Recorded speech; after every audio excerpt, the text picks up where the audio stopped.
Roger Ferland a connu une impressionnante carrière en tant qu'enquêteur spécialisé en crime organisé. Aujourd'hui professeur au Cégep et à l'université, il est aussi une figure reconnue dans le monde médiatique à titre d'expert en événements criminels. Voici l'extraordinaire histoire de Roger Ferland. En fait, je suis né à Sainte-Marie-de-Beauce. Je fais souvent la blague à dire que je suis un modèle 1964. Je décris ça comme ça parce que j'ai vécu avec mon père qui avait un commerce, un garage dans notre cour. On a tous travaillé depuis qu'on était tout jeunes au garage. Fait que j'ai 2 frères et une sœur. Très bonne famille. Fait que j'ai eu une enfance, je te dirais, très bien, mais on était obligé de s'impliquer. Fait que dès mon jeune âge, je te dirais, 6-7 ans, j'étais au garage à surveiller, à aller répondre aux clients, dire bonjour pendant que mon père était occupé. Puis très jeune, je te dirais, à l'âge de peut-être 10 ans, je servais l'essence. Dans un contexte qui était différent de ce que tu as aujourd'hui, le bec verseur n'arrêtait pas tout seul. Alors, il fallait que tu écoutes le son. Il fallait que tu arrêtes le bec, sinon ça allait couler à terre, l'essence. Fait que c'était quand même une grande responsabilité pour le petit bonhomme que j'étais à l'époque. Toujours eu des occupations comme ça. Jeune, par contre, ça me dérangeait un petit peu parce que je me dis, je suis obligé d'être au garage avec mon père pour aider. Alors, mon père m'a permis d'utiliser la motoneige, la moto. Alors, je savais l'essence en patin à roulettes. J'avais un skateboard qu'on s'est mis à faire avec des amis. Alors, parce que mon père voulait me garder un peu au garage avec lui travailler, bien, il m'a permis aussi d'utiliser du matériel pour me faire une rampe de skateboard. Fait qu'on a utilisé du matériel, mais au moins, j'étais dans le cours. Puis quand il y avait des clients à l'essence, bien, j'allais servir l'essence. J'ai développé le basketball. Alors, tranquillement, je me suis mis à jouer au basketball dans la cour. On a mis un panier, puis ça a été un peu mon sport fétiche, je te dirais. J'ai souvent pensé, quand j'étais jeune, si un jour je mesure 6 pieds 4, je vais jouer professionnel. Mais ça a été, le basketball a été pour moi un exutoire. Une façon, en fait, de me mettre en équilibre. Une façon, souvent, de rejaser avec mon ballon quand je suis tout seul. Là. Mon Wilson, un peu comme le film Seul au monde. J'ai souvent parlé parce qu'il m'a aidé à me mettre en équilibre. J'ai continué à jouer, je le joue encore à 60 ans. J'ai participé aux Olympiades policières des Jeux mondiaux des policiers-pompiers. Ça m'a amené à jouer un peu partout dans le monde. Ça m'a amené à jouer avec des équipes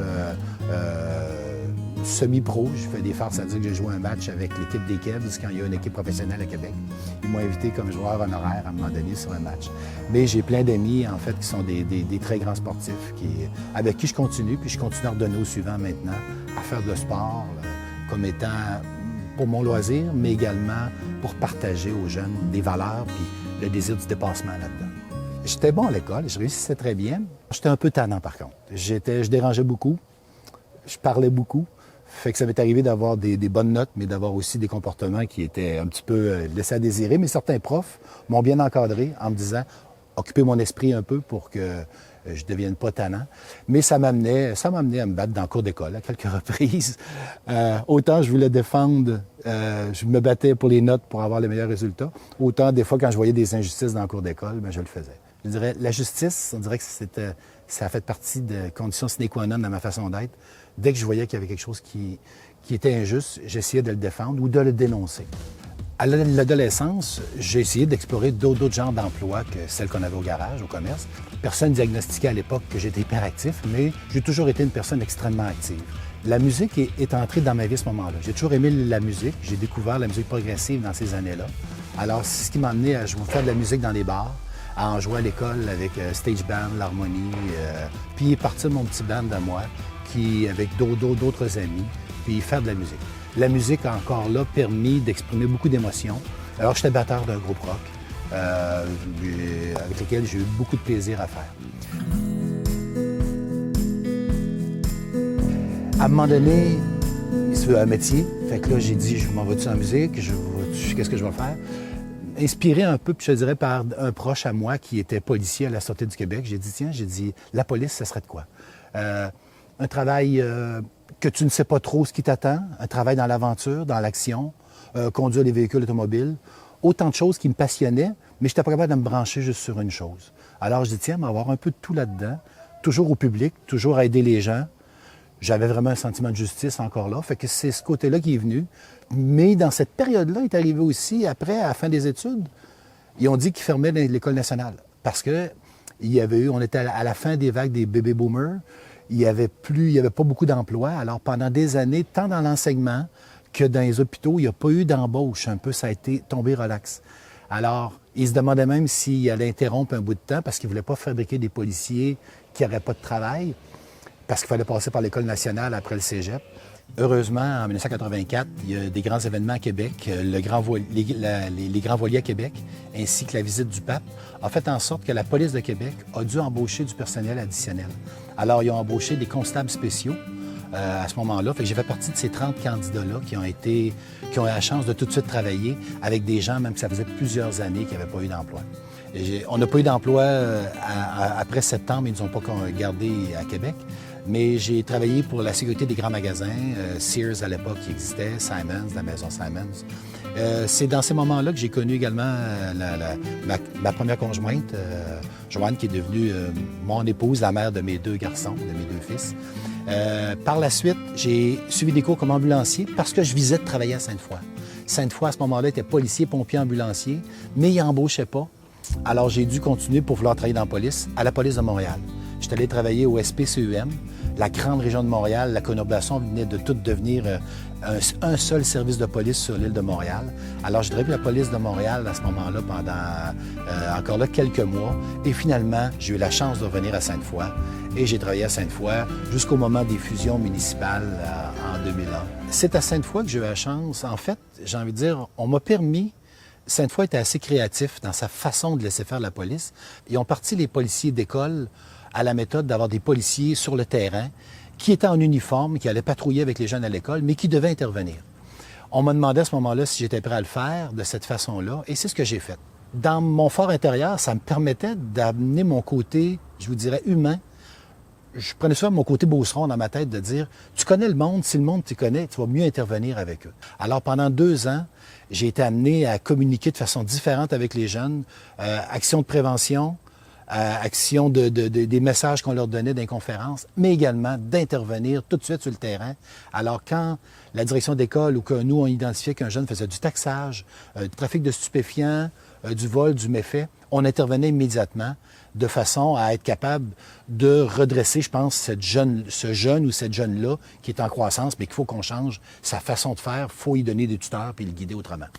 Alors, c'est ce que j'ai fait beaucoup, mais cette façon de faire-là m'a aussi amené à connaître très vite toute la criminalité, ceux qui étaient plus récalcitrants, qui finalement ont décidé de faire un choix de carrière, de devenir des criminels endurcis, mais c'est souvent en bas âge qu'on peut les corriger. Alors, beaucoup d'échanges qui sont faits par la suite avec les escouades et d'autres organismes, que ce soit la Sûreté du Québec ou la Ville de Québec, qui est un service différent de nous, pour échanger d'informations sur qui étaient les bonnes personnes à arrêter qui avaient un rôle dans la criminalité. Fait que dans cette séquence-là, c'est là qu'ils se sont rendus compte que j'avais développé un réseau de contacts, beaucoup de gens, en fait, qui étaient capables de me donner de l'information. Alors, rapidement, j'arrivais à savoir par mon réseautage qui était cette personne-là, que ce soit un nom, un surnom, mais connaissait bien le milieu scolaire qui s'est transformé des grosses écoles qu'il y avait à Sainte-Foy. À ce moment-là, c'était de Rochebelle et Compagnons de quartier. Ça faisait des gros bassins de jeunes. Alors, beaucoup d'informations, en fait, qu'on était capable d'avoir. Mais très vite, est arrivé dans cette période-là aussi également, la guerre des motards avait commencé à Québec. On parle de 94. Les années que je vous parle là, c'est environ 1995-96 que j'étais dans les écoles. C'est là qu'ils ont dit, Colin, on aurait besoin de gens aussi qui ont du renseignement pour être capables de travailler la région de Québec. Alors, quand ils ont décidé d'unifier cette escouade-là, le premier escouade, qui était GRICO, le groupe régional d'intervention du crime organisé, avant que les fusions municipales se fassent, ils ont dit, on va greffer un noyau et d'enquêteurs et de patrouilleurs. On va les faire travailler ensemble dans un but commun d'essayer de contrer l'extrême grande violence que ça avait amené dans la région de Québec. Incendie criminel, meurtre, tentative de meurtre, fusillade. Il y avait un peu de tout qui s'est déroulé dans cette guerre-là. Guerre sanglante entre les Rock Machines et les Hells Angels pour le contrôle des stupéfiants, mais tout autre marché. Et c'est de là que même si je n'étais pas encore nommé enquêteur, on m'a dit, on va te greffer avec l'équipe des enquêteurs, tu vas être là. Fait que mon expertise a servi. Mais très vite, encore là, l'échange s'est fait. Plus que tu as de l'information de qualité, que tu repartages avec d'autres gens de qualité, bien, très vite, avec les gens de la Sûreté du Québec, la GRC et tous les corps de police municipale de la région, bien, on en est venu à amener un certain contrôle, un certain calme temporaire, du moins dans la Ville de Québec à cette époque-là.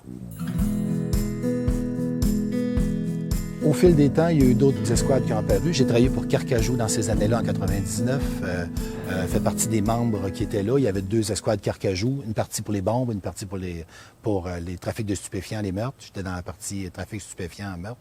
Par la suite, après ça, c'est des contrats. J'étais prêté là pendant 3 années, mais à la fin de mes contrats terminés, je reviens. Et là, on a fusionné à Québec, tout le monde ensemble. Il y a une problématique à Québec. La prostitution juvénile est présente dans les rues. Un nouveau phénomène s'est installé. Des gangs de rue, supposément, seraient arrivés. Alors, on me demande de documenter de façon assez rigoureuse si on a des gangs et si on a un problème. Dès le départ, on m'assigne un confrère de travail de la Ville de Québec, qui est un solide jeune enquêteur, à ce moment-là, avec moi, de police jeunesse, qui connaît bien le milieu. Alors, ensemble, tout de suite, après 48 heures de travail, on arrive déjà à avoir des résultats. On serait capable, après 48 heures, d'arrêter, je vous dirais, 2 proxénètes et 5 clients déjà. Mais là, c'est là qu'il est décidé par l'organisation de la Ville de Québec, la nouvelle organisation, le nouveau SPVQ, de dire non, on va plus loin. On demande l'autorisation d'écoute électronique, on va vous donner des moyens, des ressources, puis essayer de cerner cette problématique-là. Par contre, comme c'est une problématique qui était délicate, des jeunes filles mineures qui sont impliquées là-dedans, on avait l'obligation de résultats rapides. On voulait pas tolérer que des jeunes filles continuent à se prostituer dans la rue. Alors, c'est pour ça que l'enquête officielle a duré, l'écoute électronique, pendant 38 jours seulement. Mais il y a eu, je vous dirais, 3 mois d'enquête pour en venir à arrêter tout ce monde-là, ce beau monde-là. Mais évidemment, là, on sait ce que la suite a donné. Médiatisation importante, et ça a fait boule de neige. Et là, beaucoup d'autres informations nous sont parvenues, assez qu'on a dû maintenir cette enquête-là pendant presque 4 ans, au final, pour arriver à clore cette partie-là. Dans le cadre de l'enquête Scorpion, qui était baptisée comme ça, sa prostitution juvénile, ça faisait suite pour moi à beaucoup d'enquêtes au niveau du crime organisé. Mais cette enquête-là, particulièrement, je dirais, j'ai craint un peu pour ma sécurité puis pour ma vie dans certains moments là-dedans. Ça a été une enquête difficile, différente, qui a même été mon côté, je vais être franc, workaholic, parce que non, je suis pas alcoolique, toxicomane, je sais pas, je suis très capable de contrôler là-dessus, mais j'ai quand même dû faire le processus AA avec des amis pour me guider, pour me faire comprendre que oui, je suis un workaholic. Par contre, ça a eu d'importants impacts sur ma relation de couple, la relation avec mes enfants.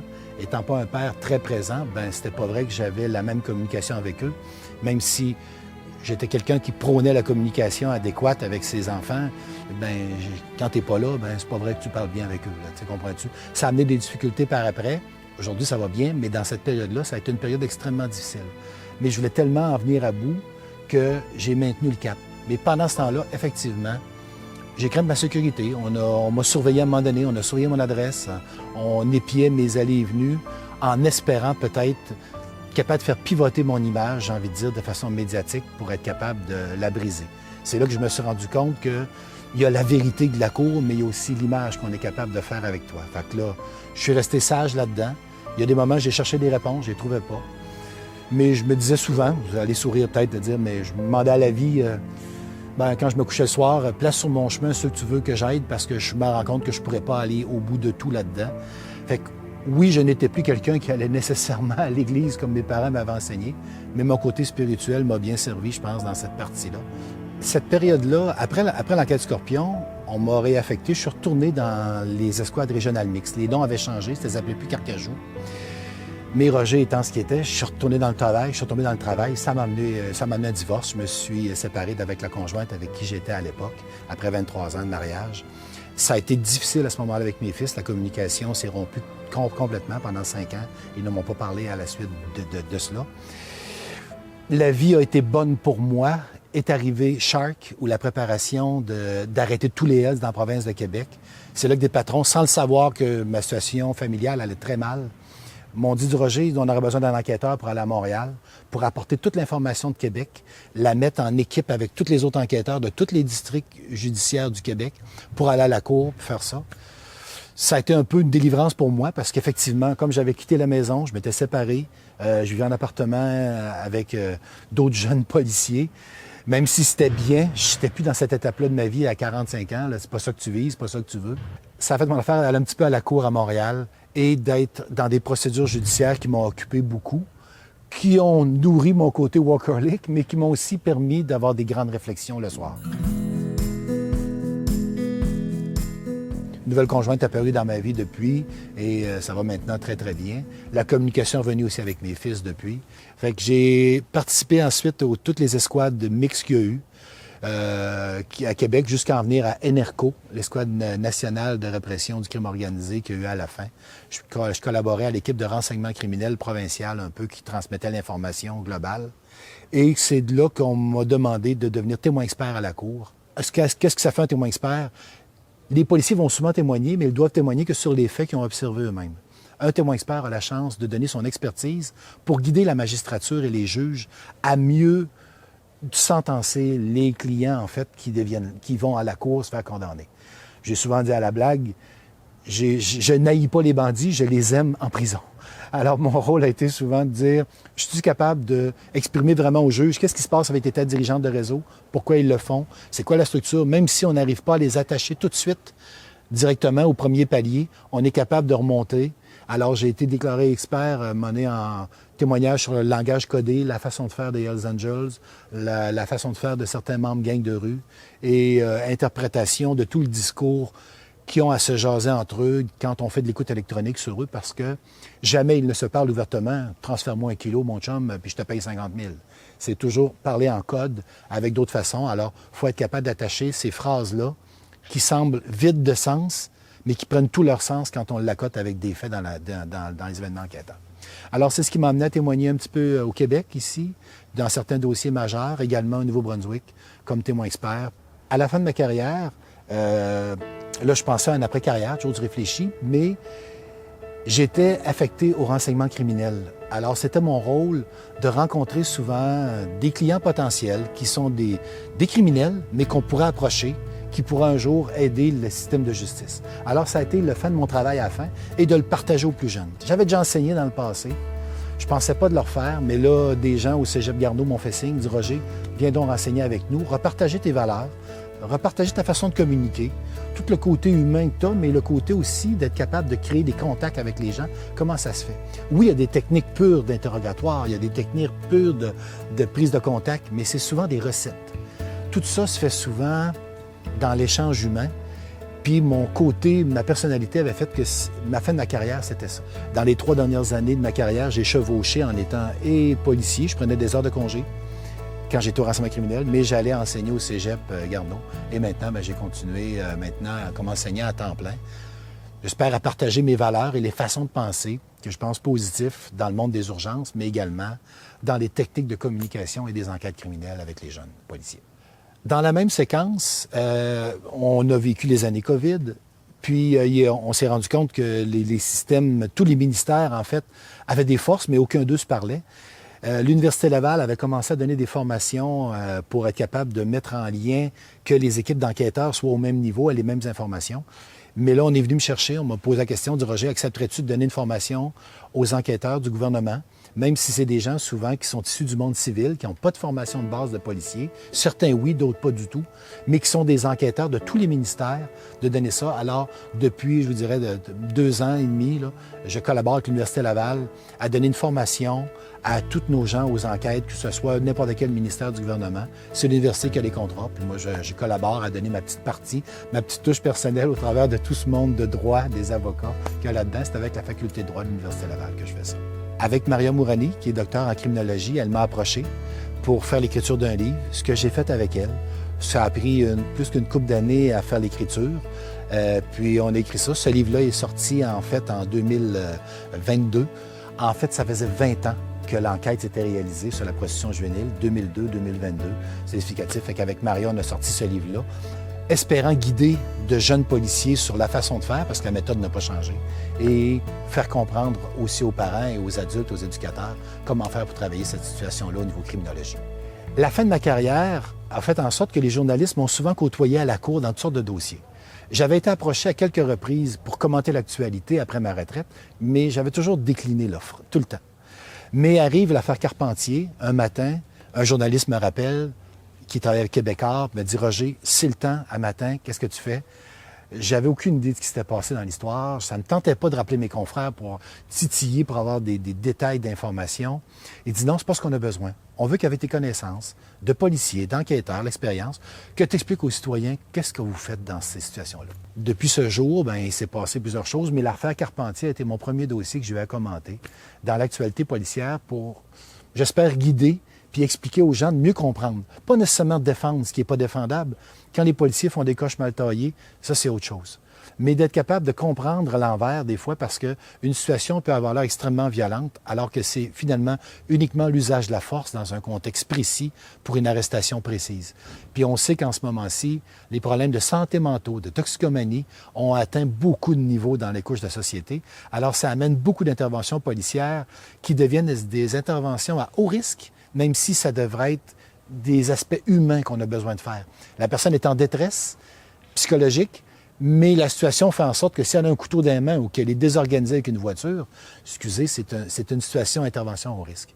Alors, il faut être capable d'arriver à l'expliquer. Des fois, c'est des cas comme ça, des fois, c'est d'autres situations. Mon expertise en criminalité organisée aussi a bien servi là-dedans, fait qu'on m'a utilisé à diverses interprétations pour essayer de guider les gens ou de mieux comprendre. Parce que j'ai toujours été conscient d'une chose. Un service de police efficace, c'est parce qu'il y a des citoyens efficaces. C'est les gens qui t'appellent. Tu ne peux pas tout savoir comme policier. Soit le récepteur qui va recevoir l'information et redonne après ça l'information aux citoyens de façon adéquate par leur sécurité. Ça, c'est ce que j'ai souvent essayé de mettre en place. Puis je pense réussir à le faire en ce moment. Puis c'est ce que j'aime faire. Ma petite fierté est là un petit peu. Fait que ça m'a amené à le faire de façon plus attachée avec le groupe québécois, mais également de le faire avec les radios de Québec, les journaux, Journal de Québec, Journal de Montréal, Le Soleil, donner des entrevues même du côté de Montréal également avec Cube ou la presse à l'occasion, pour donner des entrevues sur mon opinion ou sur la façon qu'on devrait comprendre la situation qui se déroule, allant même de problèmes d'opérations majeures, même si ça ne touche pas nécessairement la criminalité organisée, à un peu toutes sortes de faits divers qui touchent l'actualité policière. Malgré le fait qu'en ce moment, je suis encore occupé à temps plein dans l'enseignement, à mes yeux, c'est pas réellement... Je suis à la retraite. Je suis à la retraite de ma principale carrière qui est à la police, mais ça te prend des passions à côté de ça. Alors, il me reste d'autres passions. Je continue à m'occuper du sport. Je le joue encore, le basketball, je le coach.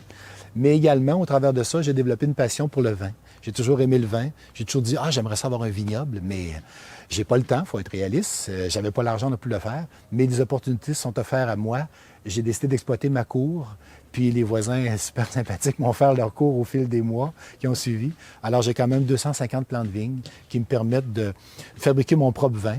Je trouve ça vraiment le fun. Puis c'est ce que je pense qui est important, il faut que tu aies des passions. La musique a toujours été aussi omniprésente dans ma vie.